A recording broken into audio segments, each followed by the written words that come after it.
But what has happened through the gradual evolution of thinking is that now humans tend to overthink.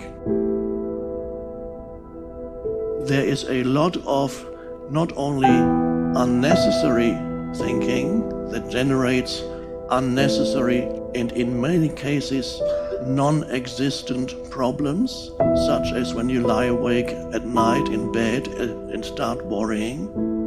It generates a lot of unnecessary unhappiness.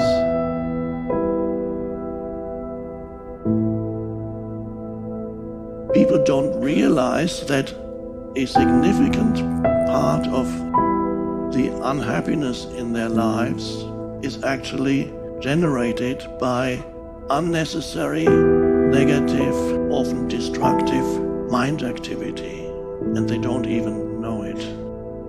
Mindfulness is first of all discovering the simple fact that there is a voice in your head that continuously comments on your life. The first awakening is something very basic and something very simple. It's the discovery that there is a voice in your head, mostly silently, and it goes on and on, or you lie awake at night. And then the body cannot distinguish between an actual reality, an event that's happening in real life.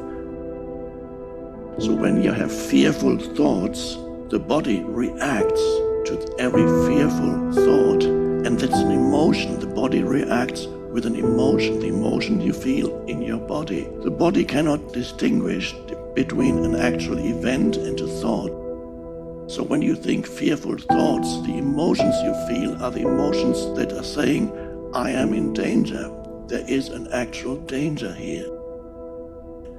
So you feel the emotion of fear, anxiety. You feel agitated.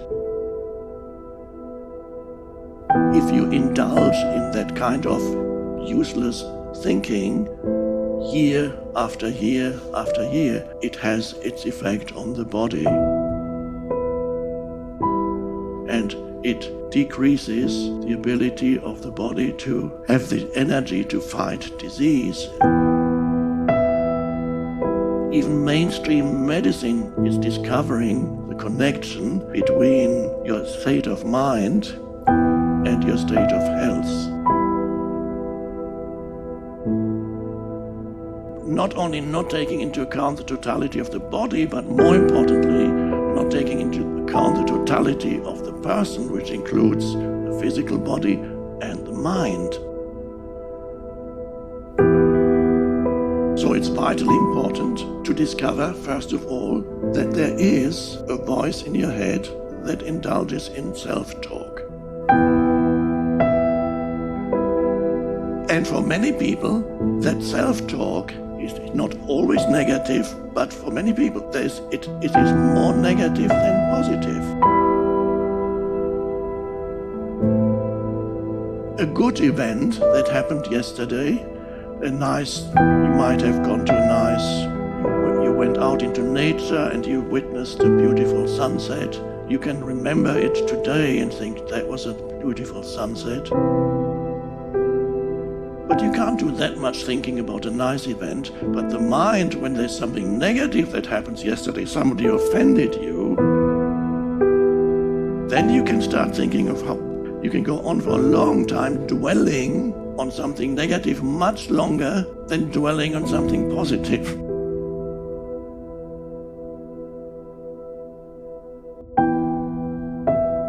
And this is why for many people a significant percentage of their mind activity is negative. And for some people it is almost 100% negative.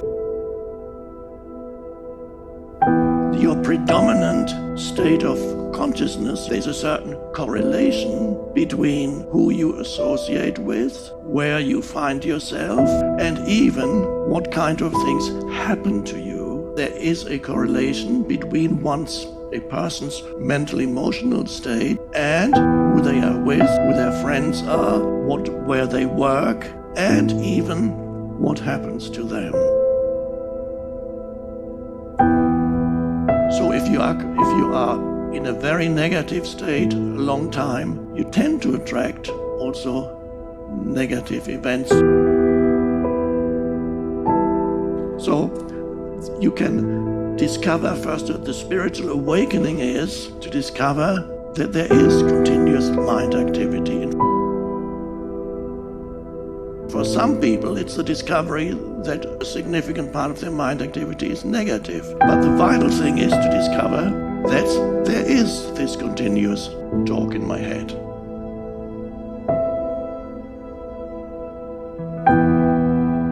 Is there an awareness behind the thinking?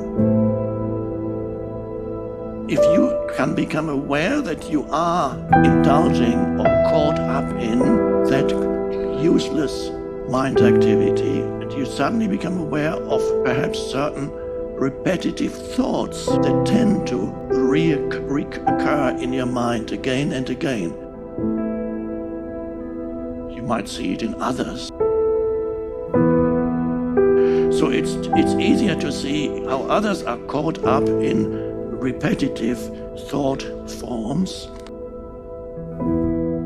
Not as easy to see it in oneself.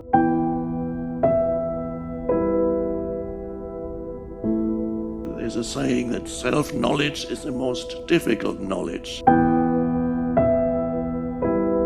It's easier to see others, but if you can discover, even in the midst, perhaps in the moment of a certain thought appearing in your mind, and so there is an observing presence, and from there you can, and that observing presence isn't a thought, it's just the ability to realize that there is a voice in your head, and that there are thoughts. And many of those thoughts actually are not only unnecessary, but make your life very difficult. Most people live with what I call a cluttered mind. A cluttered mind means they are completely unaware that there's a continuous stream of mental commentary. And everything they feel, they need to immediately adopt a position towards it.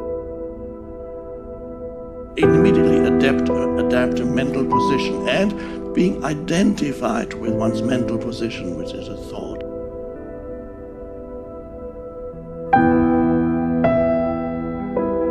So if you discover within yourself that a lot of the time you're in a state of lack, of insufficiency, of not enough, and you feel that the answer to, the remedy is to be active in this world and achieve and do as much as possible, then you'll probably find that ultimately that is not the answer to your state of lack. In order to transcend, to go beyond your state of lack, of neediness, of not enough, spiritual practice and spiritual realization is necessary. Focus on the realization of being. It's only there that you can go beyond that state of lack, which is ego.